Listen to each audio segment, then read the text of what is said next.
Conexão Ciência. Bem-vindo ao Conexão Museu Histórico de Londrina. Nesta semana, nós vamos entender de que forma um museu se constitui como terreno fértil para pesquisa, história e memória. O Museu Histórico de Londrina abriga o maior acervo do Paraná, com cerca de 1,5 milhão de itens documentais. Para o episódio dessa semana, o C2 convidou Maria Luísa Hoffmann, que é professora do Departamento de Comunicação da Universidade Estadual de Londrina e coordenadora do projeto de pesquisa e extensão Ontem e Hoje, a evolução da paisagem de Londrina através da fotografia. Esse é apenas um entre tantos outros projetos que utilizam o acervo do Museu Histórico de Londrina como fonte de pesquisa. Então, professora, para começarmos, eu gostaria que você contasse um pouco sobre esse projeto que você coordena. A gente trabalha com fotografias de um fotógrafo chamado Oswaldo Leite. Ele fotografou Londrina nas décadas de 50 até a década de 80, 90 um pouco. Ele era funcionário da prefeitura, então ele acompanhava as obras, né? Ele fazia toda a documentação das obras da cidade. E ele tem um acervo muito grande. Parte do acervo já é do museu, né? E parte do acervo está em comodato e o museu que disponibiliza e tal. Que interessante, né? E como foi e ainda está sendo o desenvolvimento dessa pesquisa?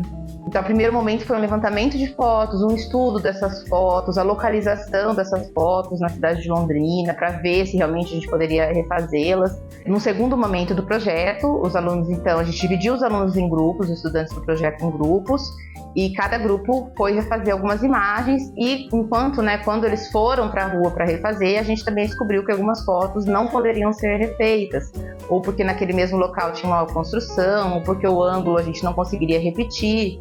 A gente queria exatamente o mesmo ângulo para poder fazer uma montagem, que fica bem interessante. Então, várias fotos caíram também no processo de produção da imagem. Então, a gente tinha que levantar novas fotos para repor, porque a gente tinha a ideia de fechar no mínimo com 30 fotos. Depois, a gente fez todo um tratamento de imagem para que as imagens ficassem adequadas, do mesmo tamanho.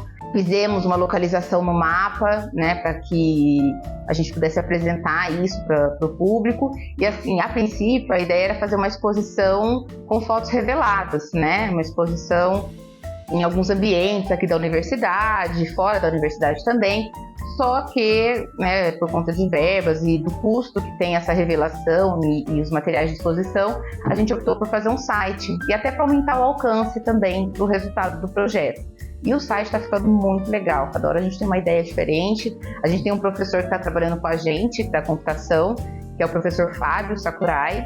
E ele, assim, tudo que a gente traz de ideia, às vezes maluca, ele fala, não, isso dá, isso a gente vai fazer assim, e ele resolve. Então, o site está ficando bem legal e a gente pretende fazer o lançamento em dezembro, próximo aniversário da cidade.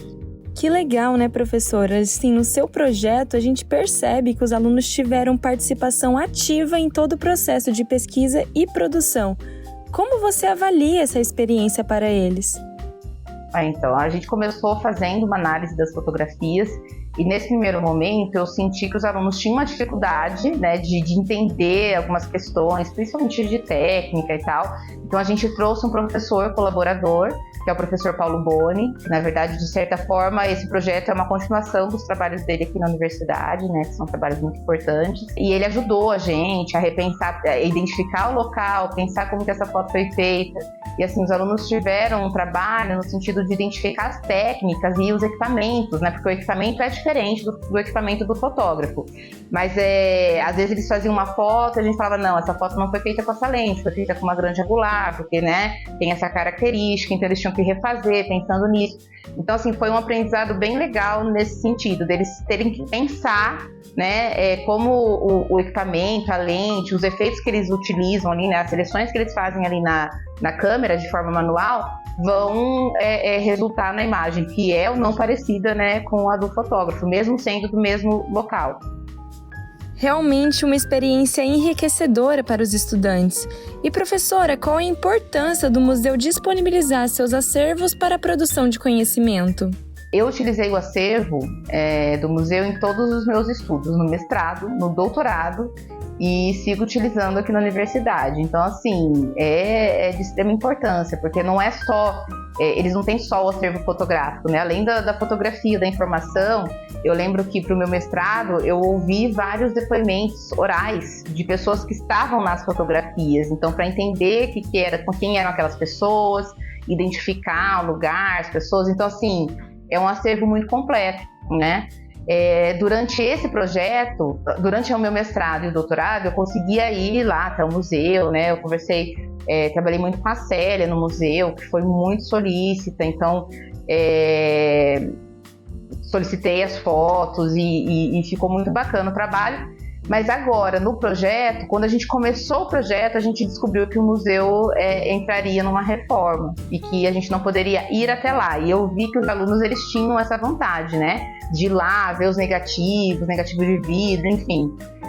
Então, essa é algo que a gente não conseguiu fazer, né, por conta dessa reforma. Mas ainda assim, eles atendiam a gente por e-mail, né, sempre que a gente tinha alguma dúvida e tal.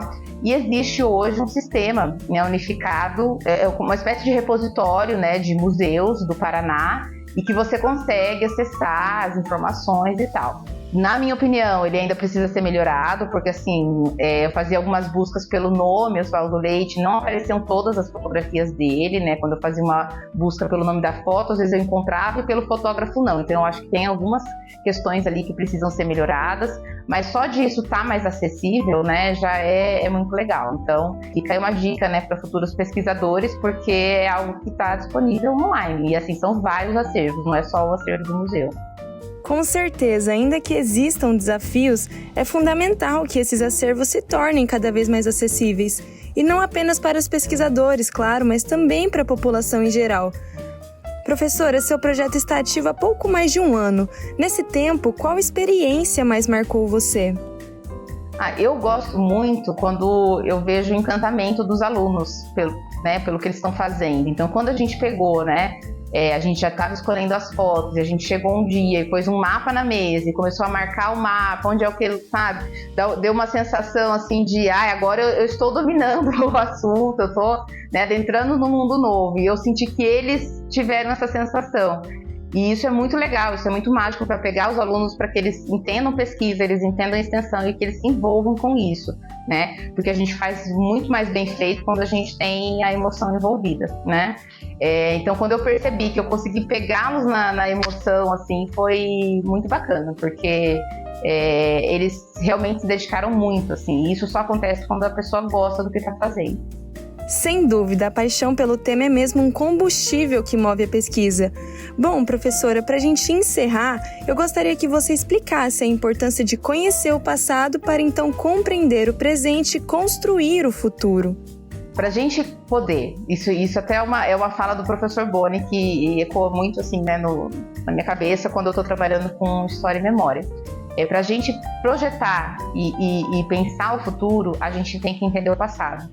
Por vários motivos. Por exemplo, para não cometer os mesmos erros, né? Então, você sabe que certas coisas não dão certo, então você já não vai fazer isso, né, no futuro. Então, a história, ela tem, né, ela é muito importante, e essa questão da identidade, do pertencimento, da sensação de pertencimento à cidade, também é muito importante para a construção da identidade. Você entender o passado da cidade, conhecer, né, os cantos da cidade, passar, valorizar patrimônio, né, ver que, olha, tem fotos que a cidade mudou totalmente, né, mas tem fotos que não. Então, por quê? Porque a caixa d'água foi, né, preservada. Então, qual que é a importância disso, né, para as pessoas? Eles vão entender a história e vão aprender a preservar. Então, a história ela é muito importante para a construção da identidade do sujeito. Então, você retomar, né, através dessas fotografias e entender também como está sendo a evolução da cidade é muito bacana, é muito importante para a população de forma geral. Perfeito, professora Maria Luísa. Muito obrigada pela conversa tão enriquecedora deste episódio. Espero que você, que nos acompanha, tenha compreendido a relevância de preservar a memória e de valorizar os museus como espaços culturais e acadêmicos. A gente se vê no próximo Conexão Ciência. Até logo! Conexão Ciência.